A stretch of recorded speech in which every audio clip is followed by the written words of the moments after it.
नमस्कार दोस्तों।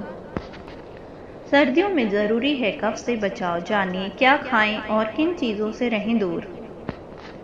सर्दियों में अक्सर खांसी और कफ की समस्या होती है। यूं तो खांसी के जरिए शरीर में जमा बैक्टीरिया और अन्य गैर ज़रूरी पदार्थ बाहर निकलते हैं तथा खांसी अपने आप भी ठीक हो जाती है। लेकिन यदि कफ वाली खांसी बार बार या लंबे समय से बनी हुई है तो चिंता का कारण हो सकती है। कफ या बलगम का बनना शरीर की नेचुरल क्रिया है। एक दिन में शरीर में कम से कम 1 से 2 लीटर कफ बनता है, लेकिन जब इसका निर्माण ज़्यादा मात्रा में होता है तो परेशानी खड़ी होती है। इसका सीधा असर मुंह, नाक, गले, साइनस और फेफड़ों पर पड़ता है। यह कफ कई बार सांसों की बदबू का कारण बनता है। यदि कफ 1 महीने या ज़्यादा समय का बना हुआ है तो डॉक्टर को तुरंत दिखाना चाहिए। सर्दियों में कफ से बचना है तो इन चीज़ों से रहें दूर।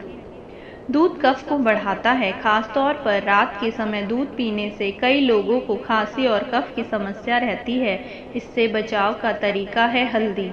हल्दी किसी भी रूप में ली जाए खांसी और कफ के लिए फायदेमंद है। वसायुक्त चीज़ों से दूरी बनाए रखें। खासतौर पर डेयरी उत्पाद जैसे मक्खन, दही, छाछ ये खांसी और कफ का कारण बन सकते हैं। गर्म तासीर वाली चीज़ें खाएं जैसे गुड़, पिंड खजूर, बादाम, खसखस। इससे शरीर में गर्मी बनी रहेगी, गले को राहत और कफ से मुक्ति मिलेगी। कफ से छुटकारा।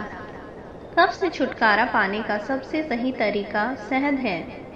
इसके सेवन से गले पर एक परत बन जाती है और खांसी में राहत मिलती है। यह एक तरह से औषधि का काम करता है। शहद और नींबू का सेवन किसी भी दवा से बेहतर इलाज है।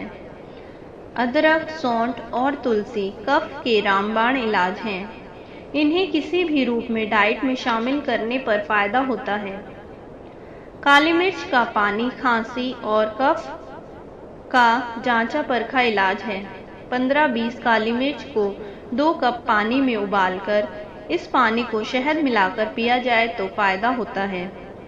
यदि कफ हो रहा है तो मांसाहार का सेवन करने से बचना चाहिए। सर्दियों में सलाद का सेवन बढ़ाएं। खासतौर पर गाजर में विटामिन सी और एंटीऑक्सीडेंट होते हैं जो कफ समेत कई बीमारियों का कारगर इलाज है।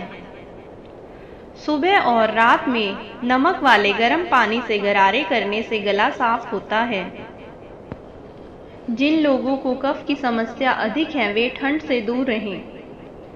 खांसी और कफ से छुटकारा पाने के लिए ये घरेलू उपाय कारगर है, लेकिन कफ लंबे समय तक बना रहे तो उसके साथ खून आए, छाती में दर्द हो या सांस फूलने लगे तो बिना देरी के डॉक्टर से मिलना चाहिए।